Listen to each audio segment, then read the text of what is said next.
Hello friends, welcome back. हमारे channel easy maths अड्डा पे आपका फिर से स्वागत है। आशा करता हूँ कि आपकी प्रिपरेशन अच्छी चल रही होगी। और हर बार की तरह हम इस बार भी टॉप 25 क्वेश्चंस मैथ्स के लाए हैं। जो शीट 6 आज मैं अपलोड कर रहा हूँ उसके सॉल्यूशंस को, ठीक है। मैंने शायद कल अपलोड कर दी थी शीट 6। मैं कह भी रहा था कि मैं उसके सॉल्यूशंस भी जल्दी से अपलोड करूंगा, तो वो टाइम आ गया है, ठीक है। तो हमने देखो शीट 1 से शीट 5 में आपने जब भी यदि आपने चेक करे हो शीट 1 से शीट 5 के क्वेश्चंस को, तो वो सारे टॉप लेवल के क्वेश्चंस थे, सारे के सारे 2017 18 जो 2017 में आए हुए थे, 2018 में आए हुए थे, 2019 में। क्योंकि भाई इन 3 इयर्स के पेपर को यदि उठा के देखे ना, तो बहुत अच्छे पेपर्स थे। उसके बाद से जब से टीसीएस ने लिया था हाथ में, तो भाई उसके बाद से तो यार पेपर का लेवल गिरा ही जा रहा था, ठीक है। लेकिन इसके पेपर्स है ना जो बहुत अच्छे थे, तो आपको यदि प्रैक्टिस भी करनी है ना, तो मेरा सजेशन ये है कि पहले इन पे फोकस करो, आप इनको मतलब अच्छे से करो। इनके तीनों पेपर्स को आप अच्छे से कर पा रहे हो, तो भाई ये समझना कि आपकी प्रैक्टिस बहुत अच्छी है। इवन आपको ये शीट में से, यदि मैंने इस शीट को अपलोड करा है और आप यदि इस शीट के जैसे मैं आपको एक टाइम लिमिट बताता हूँ कि टाइम लिमिट हमेशा इसकी जो आप रखना कि लगभग 20 to 25 मिनट्स रखना लिमिट। और यदि इनमें से आप जो भी क्वेश्चंस कर पा रहे हो, या फिर आप इन टॉप 25 में से यदि आप 19 20 भी क्वेश्चन ही कर पा रहे हो ना, तो भाई ये सोच के चलना कि तैयारी बहुत अच्छी चल रही है तुम्हारी, ठीक है। तो मैंने सारे के सारे बेस्ट जो है क्वेश्चंस अपलोड करे हैं इसमें। शीट 6 है, शीट 5 तक अपलोड कर दिए हैं, जिनकी जो प्लेलिस्ट की लिंक भी मैं आपको इस वीडियो के डिस्क्रिप्शन बॉक्स में प्रोवाइड कर दूंगा, ठीक है। और हमारी जो अप्रोच देख के ही, क्योंकि भाई देखो पिछली बार जब हमने वीडियो डाली थी, तो भाई स्टूडेंट्स के अच्छे मैसेजेस आते हैं, उनके कमेंट्स पढ़ के लगता है कि हाँ भाई, मतलब they are liking our content, ठीक है। तो भाई हमारी सिर्फ एग्जाम ओरिएंटेड अप्रोच रहेगी, है ना। तो विदाउट वेस्टिंग टाइम हम पहले ये हमारे टेलीग्राम चैनल के लिंक्स वगैरह मैंने सारे पिन करे हुए हैं। ये हमारे टेलीग्राम चैनल का लिंक है, रिलीवेंट मॉक्स एसएससी के नाम से आप सर्च करके देख सकते हो, ठीक है। एक हमने मैथ्स की प्रैक्टिस सीरीज चला रखी है जिसमें ये शामिल है। मैंने इंस्टॉलमेंट इन एसआई वाला टॉपिक करा रखा है इसी यूट्यूब चैनल इजी मैथ्स अड्डा पे, ठीक है। इसके अलावा मैंने डिसऑनेस्ट डीलर वाले क्वेश्चंस करा रखे हैं। डिसऑनेस्ट डीलर मतलब आप जाके चेक करोगे तो 2023 या 2022 के पेपर को देखें तो ये दोनों टॉपिक्स ही बहुत इंपॉर्टेंट रहे हैं वहां पे, ठीक है। तो इन दोनों को बहुत अच्छे से कर लेना ही अच्छा है ना। एक मैंने ज्योमेट्री की इंपॉर्टेंट कॉन्सेप्ट की सीरीज चला रखी है, जो डे 1 डे 2 डे 3 मैंने अपलोड कर रखे हैं, वो जाके आप चेक कर सकते हो, ठीक है। इसमें सिर्फ और सिर्फ इंपॉर्टेंट कॉन्सेप्ट्स हैं, ओनली इंपॉर्टेंट कॉन्सेप्ट्स, आप जाके चेक कर सकते हो, है ना। इसकी भी जो मैं आपको डिस्क्रिप्शन बॉक्स में प्ले लिस्ट की लिंक प्रोवाइड कर दूंगा। और एक हमने मॉक प्रैक्टिस सीरीज चला रखी है, मॉक 1 से 9 तक मैंने अपलोड कर दिया अपने चैनल रेलिवेंट मॉक्स एसएससी पे, तो वहां पे आप जाके चेक कर सकते हो, ठीक है।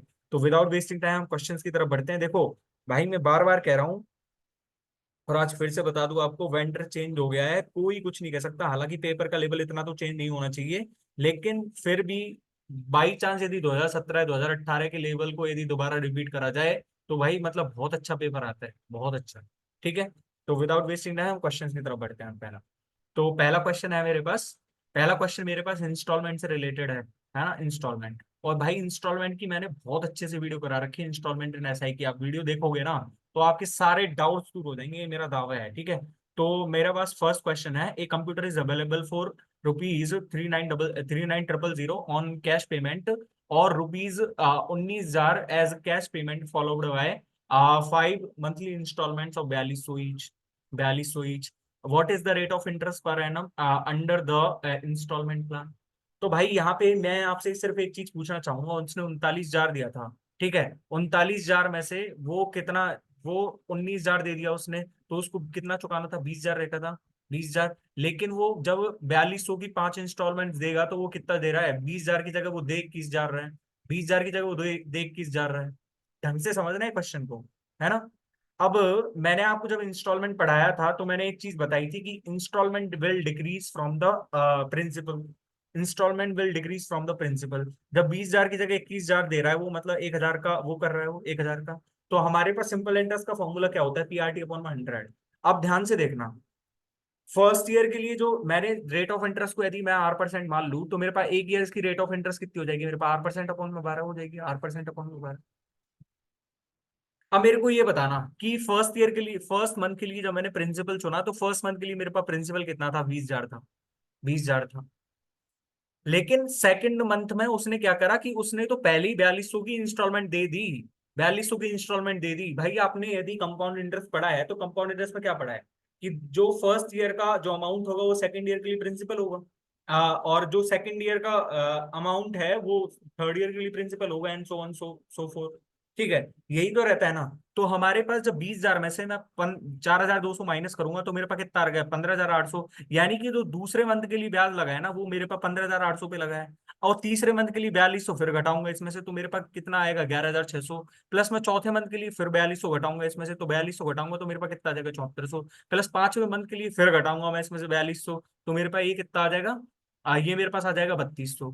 तो इसी इसी पे मैंने, ये मेरे पास टोटल प्रिंसिपल हो गया, ये मेरे पास टोटल प्रिंसिपल हो गया इन टू पे। इस पे ब्याज कितना लगा है, एक पे ब्याज कितना लगा है, एक महीने का ब्याज मेरा कितना हो गया, R% अपॉन में 12।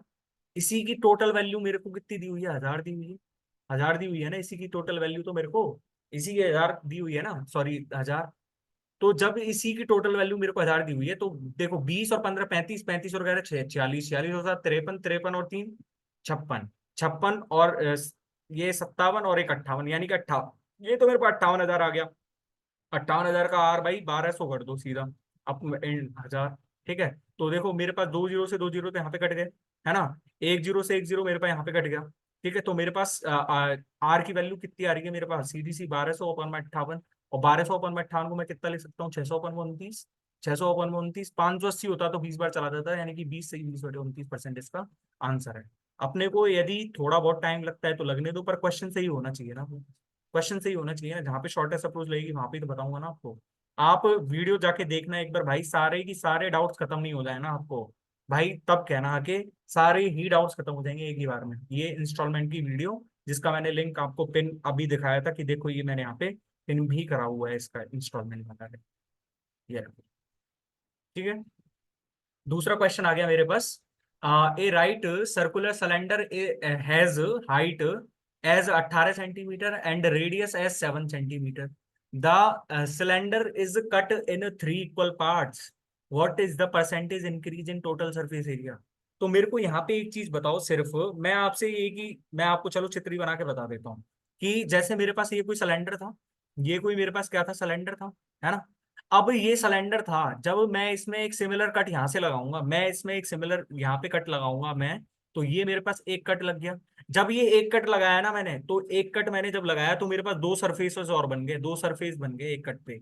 एक कट पे मेरे पास दो सरफेसेस ये बन गए, एक तो ये ऊपर इस उठाऊंगा तो इसका सरफेस, और एक ये नीचे उठाऊंगा तो इसका नीचे वाले का सरफेस, तो मेरे पास दो सरफेस ये बन गए। यहां तक ही नहीं रुकना है हमको, हमको एक कट और लगाना है इसमें। जब एक कट में दूसरा कट मैं यहाँ पे लगाऊंगा ना, तो मेरे पास एक ऊपर वाले में सरफेस बन गया, एक नीचे वाले में सरफेस बन गया। तो मेरे पास टोटल कितने सरफेस उभर रहे हैं, मेरे पास टोटल 4 सरफेस और एक्स्ट्रा क्रिएट हो गए। चार सरफेस मेरे पास एक्स्ट्रा क्रिएट हो गए, एक्स्ट्रा। ठीक है, तो 4 सरफेस एक्स्ट्रा का हमारे पास टोटल सरफेस एरिया कितना हो जाएगा, 4 × में पाई आर स्क्वायर। और हमारे पास टोटल संपूर्ण पृष्ठीय क्षेत्रफल कितना था इसका, यदि आपको पता हो तो 2 pi r into r plus h. यदि आपको पता हो, यहां से पता चल गया ना कि भाई जब हमने कट लगाए, कट हम ऐसी तो लगाएंगे, तो कट हम जब लगाएंगे तो ये मेरे पास एक सर्कल तो ये बन जाएगा, है ना। एक सर्कल हम जैसे, एक तो हम इसको नीचे से निकाल लेंगे, एक हम इसको ऊपर लेके जाएंगे, ऊपर वाले को हटाएंगे, तो ऊपर वाले में भी तो एक सरफेस क्रिएट हुआ है ना। जितने सरफेस क्रिएट हुए उतने ही तो हमसे पूछ रहे हैं ना। तो यहाँ पे हमारे पास 4 पाई आर स्क्वायर बढ़ गया कितने पे, 2 पाई आर R+H पे। तो यहाँ से देख लो 2 पाई आर से 2 पाई आर, यानी कि ऊपर तो बच गया हमारे पास 2R/में R+H। आर की वैल्यू कितनी दी हुई है मेरे को, 7 दी हुई है, यानी कि 7 दूनी 14 और अपॉन में 25, तो 14/25, 1/25 कितना होता है, 4%, यानी कि मेरे पास कितना आ गया, 56%। मेरे पास सीधा आंसर आ गया। यदि आपको कॉन्सेप्ट पता है तो अच्छे से हो जाएगा, नहीं तो कोई दिक्कत ही नहीं है, छोड़ते रहो बैठे रहो क्वेश्चन में। ठीक है, मेरे पास तीसरा क्वेश्चन है, तीसरा क्वेश्चन भी इंपॉर्टेंट लगा लेना, इसी तरह का है इंपॉर्टेंट। ठीक है, आपको कोई भी तरह का क्वेश्चन, कैसा भी क्वेश्चन आ जाए ना भाई, रुकना नहीं चाहिए, इतनी प्रैक्टिस हो करवा दूंगा आपकी यहीं इसी चैनल पे, बस बने रहना मेरे से। और आपसे बहुत एक शिकायत है भाई, यदि आप वीडियो को पसंद आए, आपको यदि वीडियो मेरी पसंद आए तो प्लीज उसको लाइक और शेयर कर दिया करो यार अपने दोस्तों के साथ। ठीक है, मेरे पास है एक तीसरा question. A prism has a square base whose side is 8 centimeter. The height of the prism is 80 centimeter. The prism is cut into 10 identical parts. Why 9 cuts which are parallel to base of prism? What is the total surface area of all the parts together. तो मैं यहाँ पे एक चीज पूछना चाहूंगा आपसे। मेरे पास प्रिज्म क्या होता है, तो प्रिज्म में क्या होता है कि मेरे पास सारे सरफेसेस एक जैसे होते हैं। जैसे इसमें यहाँ पे अपन को क्या दिया हुआ है, एक स्क्वायर बेस दिया हुआ है। तो स्क्वायर बेस यानी कि ये भी मेरे पास एक स्क्वायर ही रहेगा, ये भी मेरे पास एक स्क्वायर ही रहेगा, ये भी मेरे पास एक स्क्वायर ही रहेगा। मतलब यहाँ पे यदि मैं आपको बनाना ही चाहूंगा, क्योंकि 3D फिगर तो ऐसा ही बनेगा ना। तो यदि मैं इसको यहाँ से ऐसे ऐड करूँ, यहाँ से ऐसे वो करूँ, तो मेरे पास ये एक प्रिज्म ही तो है। मतलब मैं आपसे क्या कहना चाह रहा हूँ कि जिस सरफेस के सारे जो जैसे बेस वगैरह सब चीजें एक जैसी होती हैं, तो मेरे पास क्या है, जैसे एक ट्रायंगुलर बेस मैं आपके सामने बनाने का प्रयास करूं, तो ट्रायंगल बेस मेरे पास कैसे बनेगा, देखो ये ऐसा बेस बन गया।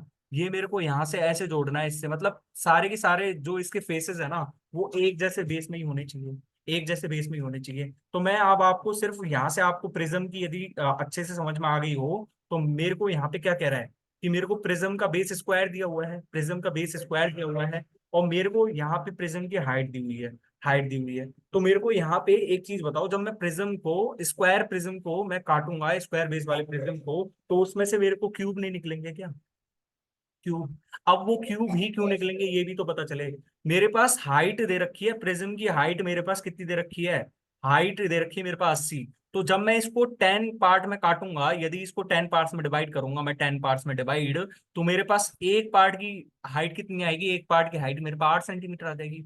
एक पार्ट की height, part of one height, sorry part, sorry height of one part, height of one part, है ना, height of one part, one part.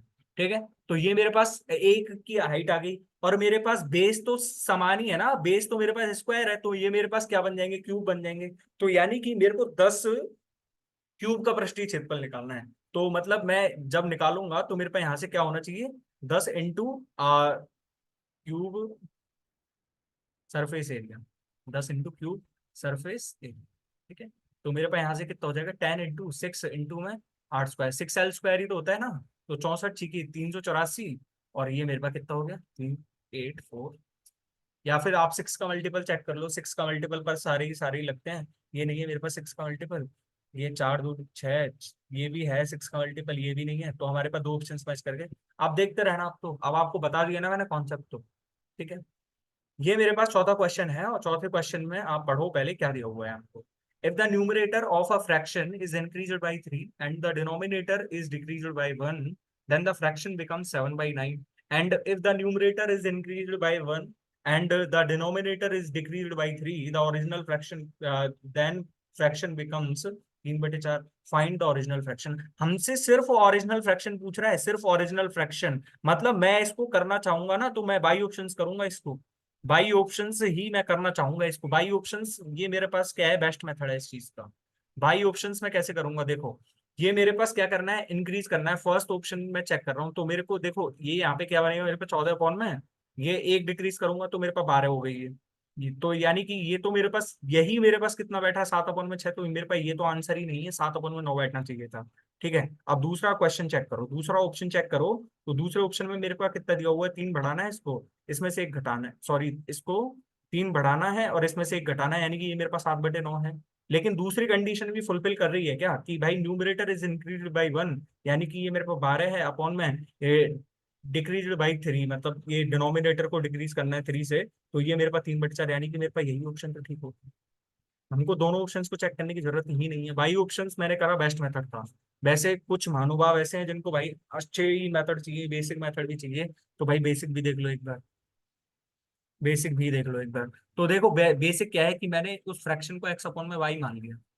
ठीक है, तो मेरे पास यहाँ पे कितना दिया हुआ है, मेरे को न्यूमरेटर को 3 से बढ़ाना है और डिनोमिनेटर को मेरे को 1 से घटाना है, तो मेरे पास इसकी वैल्यू ही मेरे पास कितनी है, 7/9 है। दूसरे केस में मेरे से क्या कह रहा है, दूसरे केस में मेरे पास कह रहा है एक्स को 1 से इंक्रीज करो और बाई को 3 से घटा दो, तो यानी कि मेरे पास 3/4। देख लो, दो दो ही वेरिएबल्स हैं, दो ही इक्वेशंस हो जाएंगे हमारे पास, तो एक्स और वाई की वैल्यू निकाल लेना, यही वैल्यू आ जाएगी आपके पास, तो कर लेना आप तो। ठीक है,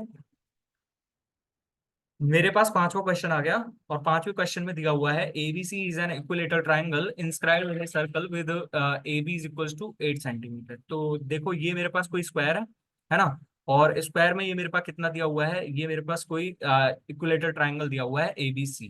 ठीक है, ए बी और सी, तो ये मेरे पास 8 सेंटीमीटर है ना, और ये तो मेरे पास सब भी 8 सेंटीमीटर होंगी, 8 centimetre. Suppose bisector of angle B meets AC@X, मतलब इसका बाइसेक्टर हम खींच रहे हैं, बाइसेक्टर। तो भाई आपने यदि इक्विलेटरल ट्रायंगल की प्रॉपर्टीज पढ़ी हो तो इक्विलेटरल ट्रायंगल में मैंने आपको ट्रायंगल वाला टॉपिक करा दिया है भाई, डे फर्स्ट वाली वीडियो में आप जाके देख लेना, मैंने ट्रायंगल वाला टॉपिक अच्छे से करा दिया है। डे टू वाली वीडियो में मैंने सर्कल कराया था, डे थ्री वाली वीडियो में मैंने पॉलीगन कराया था। तो आप जाके देख सकते हो, जो भी इंपॉर्टेंट कॉन्सेप्ट है ना सारे के सारे कवर करें, जो भी सारे important concept, only important concept. भाई आपको ये होना चाहिए कि आपको थोड़ा बहुत बेसिक पता होना चाहिए, थोड़ा बहुत बेसिक पता होना चाहिए। ठीक है, तो ये मेरे पास जब एंगल बाइसेक्टर है तो यही मेरे पास इसका, ये इसको बाइसेक्ट भी करेगी, यही इसकी मीडियन रहेगी, यही इसकी क्या रहेगी देखो, ये मैं क्या कह सकता हूँ, इसकी यही मीडियन रहेगी इसकी, यही इसका, और यही इसका क्या रहेगा, बाइसेक्टर रहेगा, यही एंगल बाइसेक्टर है ना। और यही हमारे पास सारी चीज है ना, जो हमारे पास यही की यही रहेगी। तो परपेंडिकुलर बाइसेक्टर भी यही रहेगा है ना। तो मैं यहाँ से क्या कह रहा हूँ कि ये मेरे पास जब मीडियन है तो मेरे पास ये 4 सेंटीमीटर आ गई, और ये मेरे पास 4 सेंटीमीटर आ गई। ठीक है, अब हमारे पास दिया हुआ क्या है, suppose bisector of angle B meets AC@X, then what is the value of 2BX into, ये मेरे को एक्स पे मिलता है और ये मेरे को वाई पे मिलता है, वाई पे मिलता है। तो मेरे को यहाँ पे क्या आना चाहिए बताओ, मेरे को 2BX इंटू में BY चाहिए, तो मैं कैसे निकालूंगा। यहाँ से आपने एक प्रॉपर्टी पढ़ी हो, यदि डे टू वाली वीडियो के हिसाब से यदि आपको पता हो, तो मेरे पास यहाँ से एक प्रॉपर्टी हो जाएगी, AX इंटू में CX is equals to x by into में BX, एक्स बाई इंटू में BX। ठीक है, तो मेरे पास यहाँ पे ये 8 सेंटीमीटर है, ये मेरे पास 4 सेंटीमीटर है ना। तो भाई पहले तो मेरे को ये बता दो कि ये BX क्या है हमारे पास, तो BX क्या है हमारे पास, BX मेरे पास कितना आएगा, BX मेरे पास आ जाएगा √3/2a होता है ना, √3/2a। तो √3/2a के हिसाब से मेरे पास कितना आ जाएगा, 4√3 आ जाएगा मेरे पास, है ना। तो यहाँ से अब हम कितना निकाल सकते हैं बताओ, एक्स वाई की वैल्यू मेरे को पता ही नहीं है। ठीक है, तो मेरे पास यहाँ पे मैं कितना लिखूंगा, कितना लिखूंगा, ये मेरे पास जो है AX इंटू में CX। हाँ, तो AX इंटू में CX है ना, तो यहाँ से 4 इंटू में 4 इज इक्वल्स टू, ये मेरे पास यहाँ पे 4√3 है, 4√3 है ना। और ये मेरे पास XY है, तो यहाँ से आप वैल्यूज फाइंड नहीं कर सकते क्या, वैल्यू फाइंड नहीं कर सकते क्या आप किसी चीज की, हमको 2BX इंटू में BY चाहिए मेरे को, यहाँ पे मेरे को 2BX इंटू में BY चाहिए, पहले BY आए तो सही मेरे पास। जब BY आएगा मतलब हमारे पास पहले XY की वैल्यू निकालनी पड़ेगी हमको। ठीक है, तो 4 से 4 कट गया, यानी कि मेरे पास कितनी आएगी, ये 4/√3 आ गई मेरे पास, ये 4/√3 आएगी ना। ठीक है, कैसे ये भाई, कैसे हो रहा है ये। हम्म, तो हमारे पास जब ये 4/√3 आ गई XY की वैल्यू, तो हम यहाँ से BX इंटू में BY निकाल लेंगे। BY कैसे निकलेगा, BX प्लस में XY। आप इसका अब आंसर कमेंट बॉक्स में बताना अपने में, ठीक है, कमेंट और आंसर है ना, मैंने आपको पूरा जो है कॉन्सेप्ट बता दिया है। और अब आप थोड़ा सा कमेंट करो इसका आंसर को, यदि गलत आंसर है तो भी मेरे को बता देना कि भाई इसका गलत आंसर दिया हुआ है, मैं आपको सही करके बताऊँ। ठीक है, हमारे पास छठवा क्वेश्चन है, a circle with centre R has two chords KL and MN such that they intersect each other inside the circle at point S, and LN is a diameter of circle if the angle MRL is equals to 128 degree, है ना, and the angle KRN is equal to 34 degree. मैंने आपको सिर्फ और सिर्फ एक ही concept समझाया हुआ है, यदि आपने पढ़ा हो अच्छे से कि देखो ये मेरे पास कोई सर्कल है, यदि डे टू वाली वीडियो आपने देखी है ज्योमेट्री के इंपॉर्टेंट कॉन्सेप्ट सीरीज में, तो मैंने आपको क्या समझाया था वहां पे कि देखो ये मेरे पास क्या है, ये मेरे पास एक तो ये मेरे पास जीवा हो गई, है ना, और एक ये हो गई मेरे पास जीवा, एक ये वाली जीवा हो गई मेरे पास। तो मैं यहाँ से यदि ये मेरे पास क्या है, ये मेरे पास क्या है, व्यास है, इसका व्यास है मेरे पास, तो LN है ये, तो है ना, LN है। और ये मेरे पास यहाँ पे कितना है, ये मैं मान लेता हूँ कि मेरा सेंटर है ये, है ना। तो सेंटर पे ये वाली यदि थीटा एंगल बना रही है, और यदि ये वाला कितना एंगल बना रहा है, ये वाला यदि मेरा बीटा यदि ये वाला मेरा बीटा एंगल बना रहा है, तो मेरे पास यहाँ पे इनकी वैल्यूज नहीं निकाल सकते क्या, इनकी वैल्यूज नहीं निकाल सकते क्या, निकाल सकते हो या नहीं निकाल सकते, मैंने आपको अच्छे से बताया हुआ है डे टू वीडियो में, इसका आंसर आपको कमेंट बॉक्स में बताना है। मैं आपको फिर से नहीं बताना चाहूंगा ये चीज, देखो ये हमारे पास जब ये है ना, तो यहाँ से मेरे को कैसे कैसे करना है, कैसे कैसे नहीं करना, मैंने सारी चीजें बताई हुई हैं आपको। ठीक है, फिर भी आप यदि जो भी आपको अच्छा नहीं लगे तो भाई वो तुम्हारी प्रॉब्लम है, इसका फिर भी आपको कमेंट में बताना है। ठीक है, मैंने आपको कमेंट जो है, मैंने आपको सारे कॉन्सेप्ट बताए हुए हैं डे टू वीडियो में, आप वहां जाके चेक करें और कमेंट करें फिर आंसर को अपने को। ठीक है, कुछ तो खुद से करो, जब कुछ खुद से करना सीखोगे तभी तो भाई वो है एग्जाम में, तो भाई एग्जाम तो तुम्हें ही देना है। ठीक है, ये मेरे पास है सातवां क्वेश्चन, और सातवें क्वेश्चन में मेरे पास दिया हुआ है the loss percentage when an article is sold at rupees 63 is the same as the profit percentage when it is sold at rupees 63 plus में x, the cost price of article is rupees 36 more than। यहाँ से यदि मेरे को एक चीज बताओ कि the loss percentage when an article is sold at 63, मेरे को यहाँ पे मैं आपसे एक बात पूछना चाहूंगा कि मेरे पास कोई एक, जैसे मैंने आपको, जैसे मेरे पास कोई सीपी है, सीपी किसी वस्तु का 100 है, मेरे पास सीपी किसी वस्तु का 100 है ना। तो किसी, मैं ये कहूंगा कि एक बार तो मैं उसको बेच रहा हूँ 90 पे, एक बार मैं उसको बेच रहा हूँ 110 पे।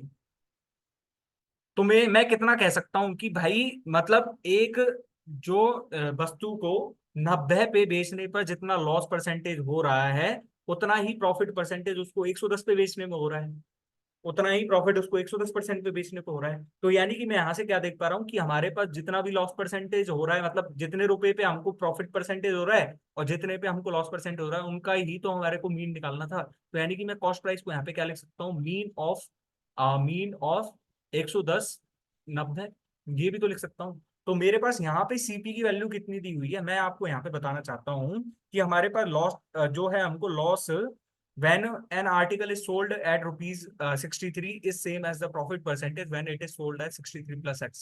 यानी कि मेरे पास जो यहाँ से कॉस्ट प्राइस निकलेगा ना, वो 126 प्लस में x/2 है। ये किसके बराबर दे रखा है हमको, the cost price of article is rupees 36 more than the value of x. तो यानी कि इसकी वैल्यू ही तो मेरे को 36 प्लस एक्स दे रखी है। तो मेरे को यहाँ से x की वैल्यू निकालनी है, तो यहाँ से देखो 126 प्लस में x is equals to 72 plus में 2x। तो यानी कि मेरे पास यहाँ से x की वैल्यू कितनी आ गई, 54 आ गई। और हमारे पास ये 54 वैल्यू नहीं है सीपी, सीपी हमारे पास 54 प्लस 36 यानी कि 90 है, 90 है। ठीक है ना, समझ में आ गया होगा, नहीं आया तो रिपीट करके देखो, समझ में आना चाहिए। ठीक है, अच्छे से बताया है। अब हमारे पास आठवां क्वेश्चन दिया हुआ है, और आठवें क्वेश्चन में मेरे पास दिया हुआ है, यदि देखो डिसऑनेस्ट डीलर से क्वेश्चन है, डिसऑनेस्ट शॉपकीपर, और मैंने बहुत अच्छे से वीडियो में बताया हुआ है, मैंने आपको पिन भी करी थी इसकी जो है लिंक, वो आपको मैंने बताया भी था कि मैंने डिसऑनेस्ट शॉपकीपर वाला करा दिया। देखो मैं इसकी लिंक दोबारा से दिखा देता हूँ आपको कि देखो ये रही इसकी लिंक, ये रही इसकी link। ठीक है, अब आप इसको कर लेना भाई एक बार, और दावे के साथ कह रहा हूँ कि भाई इसके बाद कोई क्वेश्चन नहीं बचेगा आपका, जो है आपको यदि कोई डिसऑनेस्ट डीलर में होगा तो भी। ठीक है, तो मेरे पास है यहाँ पे ours weighing machine shows 400 gram when the actual weight is 350 ग्राम।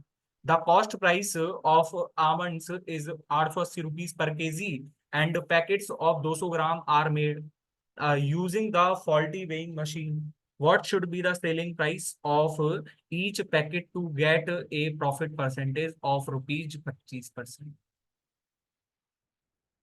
तो 25% का मतलब मेरे को यहाँ पे कितने का वो होना चाहिए प्रॉफिट, मेरे पे 25% का प्रॉफिट चाहिए मेरे को। तो मेरे को यहाँ पे अब तुम बता नहीं सकते, देखो यहाँ से 400 ग्राम की जगह वो 350 ग्राम दे रहा है, लेकिन वो पैकेट 200 ग्राम बना रहा है, तो 200 ग्राम की जगह वो कितना दे रहा होगा, 200 ग्राम की जगह वो 175 ग्राम दे रहा होगा, 175 ग्राम दे रहा होगा। लेकिन वो प्रॉफिट कितने का कर रहा है, प्रॉफिट वो 4:5 का कर रहा है, 4 से 5 का कर रहा है, मतलब प्रॉफिट 25% का, 4 में खरीदी तो 5 में बेच रहा था। मैंने आपको सिर्फ यहाँ पे ना एक एक सीक्रेट बताया हुआ है, आप यदि ये नहीं जानते हो कि भाई ये मैंने ऐसे कैसे लिख दिया, 175 को ऐसे क्यों लिखा है, ऐसे क्यों नहीं लिखा, तो भाई आप यहाँ से शॉर्टकट ये आजमा के देख लो ना कि भाई हमारे पास जो है ना 400 ग्राम का कॉस्ट जो है, मेरे पास 1000 ग्राम का कॉस्ट प्राइस मेरे पास इतना था, 1000 ग्राम का कॉस्ट प्राइस मेरे पास 880 था।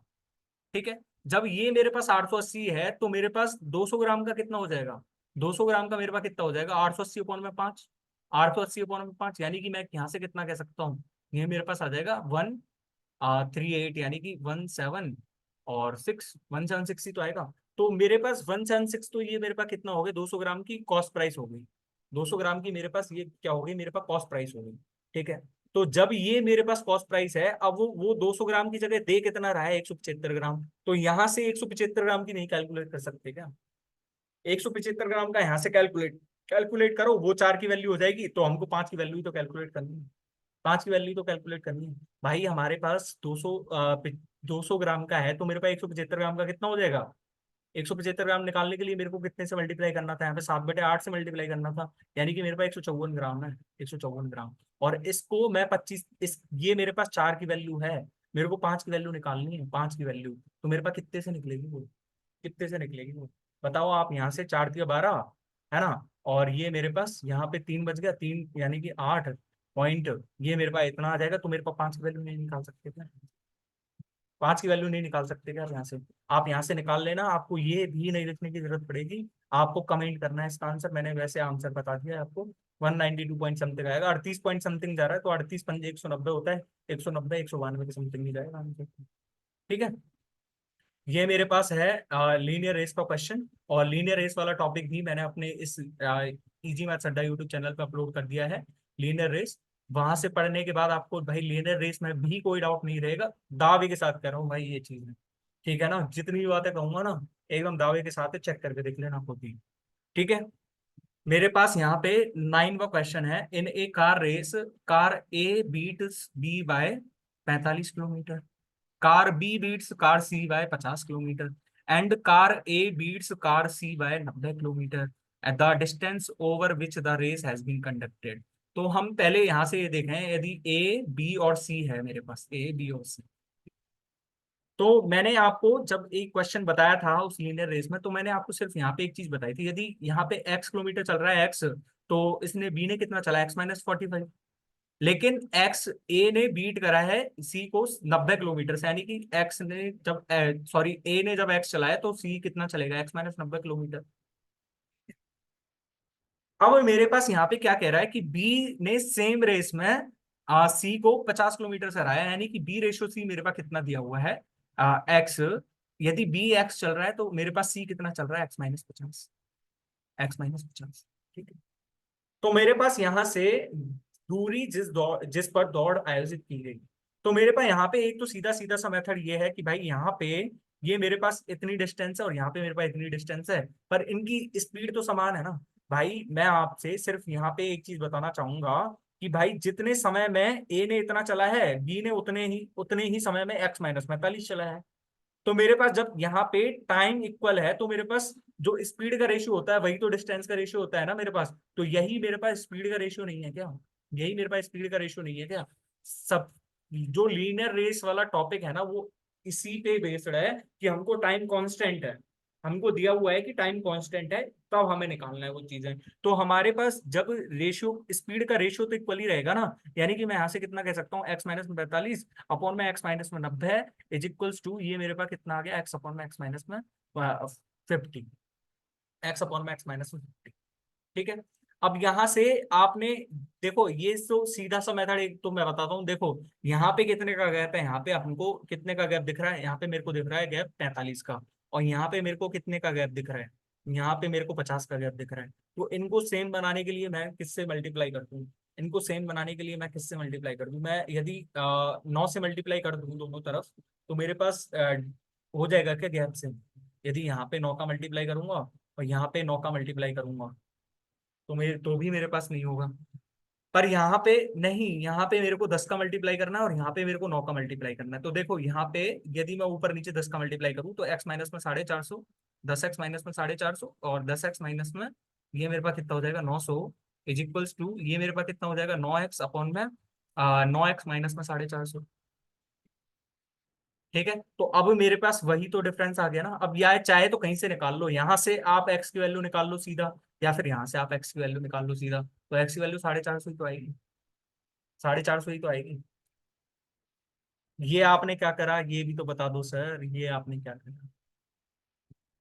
भाई हमने जब 10x- में 450 9x के बराबर है, और यहाँ से भी आप 9x की वैल्यू निकाल के देख लो, तो यहाँ से हमारे पास 450 ही तो आ रही है। ठीक है। अब दूसरा मेथड, भाई ये तो हो गया सबसे, जो किसी को कुछ नहीं आता है तो वो कर देगा इसमें से। ठीक है। मेरे को यहाँ पे सिर्फ एक चीज देखनी है कि बी ने x-45 चला यहाँ पे, और यहाँ पे x चला उसने। ठीक है। तो यहाँ पे उसने, बी ने कितना चला, बी ने 45 मीटर चला, बी ने 45 किलोमीटर चल दिया आगे। पर यहाँ पे उनका गैप कितना था, यहाँ पे उनका गैप था 45, और यहाँ पे उनका गैप कितना हो गया, यहाँ पे उनका गैप कितना हो गया 50। ठीक है, 50 किलोमीटर। तो यहाँ से आप क्या कंक्लूजन निकाल पाओगे, यहाँ से आप क्या कंक्लूजन निकालना चाहोगे? या फिर मैं आपसे एक चीज पूछूं कि मेरे पास यहाँ पे x-90 है और यहाँ पे मेरे पास x-50 है, तो यानी कि इसने कितना दूरी तय करा था, 40 मीटर कवर करा था, 40 किलोमीटर कवर करा था। तो इनके बीच का डिस्टेंस अब कितना हो गया, मेरे को यहाँ से इतना बता दो। जब वो 45 किलोमीटर चला है, सॉरी, जब वो हाँ मतलब वही ना, जब इनके बीच का डिफरेंस 5 मीटर बढ़ा, 5 किलोमीटर बढ़ा, मतलब यहाँ पे उनके बीच का डिफरेंस कितना था, 45 था, यहाँ पे उनके बीच का डिफरेंस 5 हो गया। तो जब उसने 45 किलोमीटर चला, 45 किलोमीटर चला, बी ने 45 किलोमीटर चला, तो उसने 5 मीटर का, 5 किलोमीटर का डिस्टेंस है ना जो उसने कवर करा, 45 किलोमीटर में उनके जो बीच का गैप है ना वो 5 किलोमीटर घट गया, 5 किलोमीटर और बढ़ गया, घट गया। तो यानी कि मैं क्या कह सकता हूँ कि 45 किलोमीटर पे जो है ना गैप कितना जा रहा है, 5 किलोमीटर जा रहा है। तो हमको कवर कितने का करना है, हमको कवर करना है 50 किलोमीटर का। तो 50 किलोमीटर गैप कवर करने के लिए 450 मीटर का चलना है उसको, 450 किलोमीटर। तो यहाँ पे एक्स की वैल्यू 450 ही तो है, 450 ही तो है। ठीक है, यहाँ पे आप देखो ढंग से कि बी ने 45 किलोमीटर चला है, बी ने 45 किलोमीटर चला है, और यहाँ पे उनका गैप था 45 किलोमीटर, और यहाँ पे उनका गैप 50 बढ़ गया, मतलब 5 बढ़ गया, यहाँ पे उनका गैप 5 बढ़ गया। तो मैं यहाँ से कितना कहना चाह रहा हूँ कि 45 किलोमीटर जब चला है तो उनके गैप 5 बढ़ गया। हमको कितना गैप बढ़ाना है, 50 किलोमीटर का, 50 किलोमीटर में कितना गैप बढ़ेगा, 50 किलोमीटर कितने में बढ़ जाएगा, 450। तो यानी कि बी ने 450 किलोमीटर की चला। जिसको समझ नहीं आया वो ये मेथड ही अपना लेना, कोई दिक्कत नहीं। ठीक है, मैं चाहता भी नहीं हूँ कि भाई कोई ये मेथड करे, क्योंकि भाई क्वेश्चन गलत नहीं होना चाहिए, आंसर सही आना चाहिए। ठीक है, कहीं क्वेश्चन कोई गलत करने बैठ जाओ भाई, है ना। अब ये मेरे पास क्वेश्चन आ गया एमपीजी से रिलेटेड, और एमपीजी जब मैंने समझाया था तो बहुत अच्छे से समझा दिया है डे फर्स्ट वाली वीडियो में, आप जाके चेक कर सकते हो, ज्योमेट्री के इंपॉर्टेंट कॉन्सेप्ट सीरीज में बहुत अच्छे से समझाया है, क्वेश्चंस भी लिए हैं। ठीक है, हमारे पास है in a triangle ABC there are points D and E on A B and A C respectively. ठीक है, हमारे पास यहाँ पे डी एंड सी पे कोई, सॉरी ए बी सी कोई ट्रायंगल है हमारे पास, और D and E are point on A B and A C respectively, such that A D upon में B D is equal to 3:2, 3:2, and A E upon में C ई, ए E upon में C E is 1:3। ठीक है, तो BE and C D intersect F, F BE and C D intersect at F. ठीक है, तो हमको इनका जो भी रेशियो पूछ ले हमसे, हमको कोई भी दो गिवन रेशियो हो और हमसे कोई भी गिवन रिलेशन पूछ ले, हम बता देंगे उसका आंसर इससे ही। ठीक है, तो मेरे को करना क्या है, यहाँ पे मेरे पास स्ट्रिंग की लेंथ कितनी है, 3 है, यहाँ पे 2 है। बैलेंस करने के लिए मेरे को यहाँ पे कितना बैठाना है, बैलेंस करने के लिए मेरे को यहाँ पे इसको घुमाना था, यहाँ पे इसको घुमाना था। बैलेंस करने के लिए मेरे को यहाँ पे 2 kg, यहाँ पे 3 kg रखना पड़ेगा, यहाँ पे 2 kg, यहाँ पे 3 kg रखना पड़ेगा। लेकिन मेरे को यहाँ पे कितना रखना है, यहाँ पे इसके हिसाब से मेरे को 3 kg रखना है, और इसके हिसाब से मेरे को यहाँ पे 1 kg रखना है। तो मैं ऐसा करता हूँ कि यहाँ पे मैं 6 kg रख लूँ, 6 kg रख लूँ। तो यहाँ पे जब मैं, जैसे ही मैंने यहाँ पे 6 kg रखा ना, तो मेरे को देख लो यहाँ से पूरा बैलेंस हो गया सिचुएशन, यहाँ पे 3 का दोगुना है, तो यहाँ पे भी हमको 2 kg रखना पड़ेगा, है ना। और यहाँ पे जब 6 है, यहाँ पे जब 6 है, तो यहाँ पे मेरे को कितना रखना पड़ेगा, 9 kg रखना पड़ेगा, 9 kg। ठीक है, अब यहाँ से पूरी बैलेंस्ड कंडीशन बैठ रही या नहीं बैठ रही, तो देखो बैलेंस करने के लिए यहाँ पे 15 kg हो जाएगा। ठीक है, और यहाँ पे कितना हो जाएगा मेरे पास, यहाँ पे मेरे पास 8 kg हो जाएगा। ओके, तो देखो 9 और 8 17 बैठ रहा है, 9 और 8 17 सही बैठ रहा है, और 15 और 2 17 सही बैठ रहा है, यानी कि हमारे पास इंटरनल भी सही बैठ रहा है। जब इंटरनल ही सही बैठ गया, इंटरनल मास डिस्ट्रीब्यूशन हमारा सही बैठ गया, तो ये मान के चलना कि एमपीजी सही लग गई है। नहीं बैठा है तो चेक करो दोबारा से। ठीक है, तो हमारे पास अब कितना पूछ रहा है हमसे, बी एफ अपॉन में E F, B F upon में ई एफ, बी एफ ये वाला एक, तो अपॉन में ई एफ। तो हमारे पास बी एफ अपॉन में ई एफ कितना हो जाएगा, हमारे पास 8:9, 8:9 सिर्फ एक नहीं दे रखा था। ठीक है, और 2:15 कैसे आया हमारे पास, डी एफ अपॉन में C F, D F, D F कहाँ है, डी एफ अपॉन में सी एफ, ये घूम जाएगा उधर, तो ये 2 हो जाएगा, ये हमारे पास 15 हो जाएगा, ठीक है? तो हमारे पास 2 रेशियो का। इसको सिमिलैरिटी से भी कर सकते थे, आप ट्राई करके देखना, यदि नहीं होता है तो मैं दोबारा से इसी क्वेश्चन को लूंगा किसी उसमें और फिर आपको समझा दूंगा अच्छे से, ठीक है? हम सिमिलैरिटी और कैसे अप्लाई कर सकते थे इसमें, वो भी तो देखना है ना। वो भी तो हमें देखना है कि भाई हम इसमें सिमिलैरिटी कैसे अप्लाई कर सकते हैं, है ना? चलो आगे बढ़ू। आगे बढ़ के मेरे पास 11वां क्वेश्चन दिया हुआ है। और if the average of 3 digit numbers 335 2x5 x35 63x 406 is 411, then what will be the average of. हमारे पास इसके लिए x की वैल्यू तो होनी चाहिए। भाई किसी के मन में ये सारी चीजें आ जाएंगी, पर किसी के मन में ये नहीं आएगा कि हमने नंबर सिस्टम में एक चीज पढ़ा है कि हम 235 को ऐसे लिख सकते हैं, 200 प्लस में 30 प्लस में 5, 200 प्लस में 30, 470 को मैं ऐसे लिख सकता हूँ, 475 को मैं ऐसे लिख सकता हूँ, 400 प्लस में 70 प्लस में 5। तो मैं यहाँ पे अब क्या लिखूंगा कि मेरे पास यहाँ पे ये कितना है, यहाँ पे ये मेरे पास 3 है, 2 है, एक्स है, 6 है, और मैं 4 ले रहा हूँ। तो मेरे को पहले नंबर पे फोकस करना है। तो देखो मेरे पास 300 और 200, 300 और 200 मेरे पास कितना हो गया, 500, 500 और 600 1100, और 1100 और 400 1500, 1500 तो ये हो गया मेरे पास, ठीक है? 1500। अब मेरे को 3 पे फोकस करो, तो 3 और 3 दूनी 6, 3 दूनी 6 मतलब 60 हो गया ना, 60 और 30 90, 90 यानी कि ये मेरे पास 90 हो गया, ठीक है? प्लस 5 प्लस में 5 10, 10 प्लस में 5 15, 15 और 6 21, 21। अब इसको मेरे को जोड़ना है एक्स को। तो एक्स का यहाँ पे कितना है, 2.5 अंक है, तो यानी कि 10x तो यहाँ से हो गया, प्लस में 100x यहाँ से हो गया, प्लस में x यहाँ से हो गया, यानी कि 111x। इसी की वैल्यू मेरे को 411 इंटू में 5 दी हुई है, क्योंकि हमारे पास जो टोटल सम तो मेरे पास 411 इंटू 5 ही रहेगा ना। हमारे पास एवरेज कितना होता है, सम अपॉन में टोटल नंबर्स, तो हमारे पास इतना ही तो रहेगा ना। तो हमारे पास 2055 आ गया ये तो, ये 111x, और ये मेरे पास 1500 और 90, 1590 और 21 मेरे पास कितना हो गया, 1611। तो 1611 माइनस प्लस में 111x, तो यानी कि मैं यहाँ से कितना देख पा रहा हूँ, 1611 इधर जाऊंगा तो मेरे पास 111x की वैल्यू मेरे पास कितनी आ गई, 444 आ गई। तो यानी कि x की वैल्यू मेरे पास कितनी आ गई, सीधी सीधी 4 आ गई। और जब 4 आ गई तो मैं यहाँ से नहीं निकाल सकता क्या, 3, 3 और 1 4, 4 और 3 7, 7 और 9 16, तो हमारे पास 4 आ गई ना इसका। ढंग से देखना, आपको नंबर सिस्टम का थोड़ा सा पता रहना चाहिए। मैंने आपको बता भी दिया है कि हमने कैसे करा है क्वेश्चन। 235 को हम ऐसे लिख सकते हैं, 475 को हम ऐसे लिख सकते हैं। तो आप ढंग से देखो, 300 और 200 500, 500 और 600 1100, 1100 और 400 1500। ये हमारे पास एक्स शामिल क्यों नहीं करा, क्योंकि एक्स तो 100x है ना हमारे पास। ओके, हमारे पास 12वां क्वेश्चन आ गया। और ये 12वां क्वेश्चन अभी आपने ओलाइट बोर्ड का मॉक टेस्ट दिया हुआ हो तो सेम क्वेश्चन था उसमें, ठीक है? ये मॉक टेस्ट की शीट तो मैंने बहुत दिन पहले अपलोड कर दी थी। अब ये तो कहना ही मत कि ओलाइट बोर्ड से उठा लिया मॉक टेस्ट का, उन्होंने हमारा उठाया हो सकता है, लेकिन हमने उसका नहीं उठाया, ठीक है? तो ओलाइट बोर्ड का आ गया हमारे पास, देख लो सीधा सीधा सा, है ना? तो मैंने आपको एक ऐसा ही क्वेश्चन मैंने सीट 5 में भी कराया था, है ना? और फिर बच्चे पता है क्या कहते हैं कि क्वेश्चंस नहीं हुए थे। भाई क्वेश्चंस तो तब होंगे ना जब उसकी कोई प्रैक्टिस होगी, और मेरे को प्रैक्टिस थी तो मैंने सीधा आंसर लगा दिया वहां पे। तो हमारा आंसर 20 में 45 आ रहा था, हमारा आंसर 20 में 45 आ रहा था, अभी तो दिया है थोड़ी देर पहले ही। तो ये मेरे पास कितना है, आप देख लो यहाँ से। There are some children in a camp and their average is 40 kg, ठीक है? If 5 children with average weight 36 kg join the camp, और if 5 children with average weight 43.2 kg leave the group, the average weight of children in both the cases is equal, how many children are there in the camp initially. मैं camp में initially को X मान रहा हूँ, मैं x.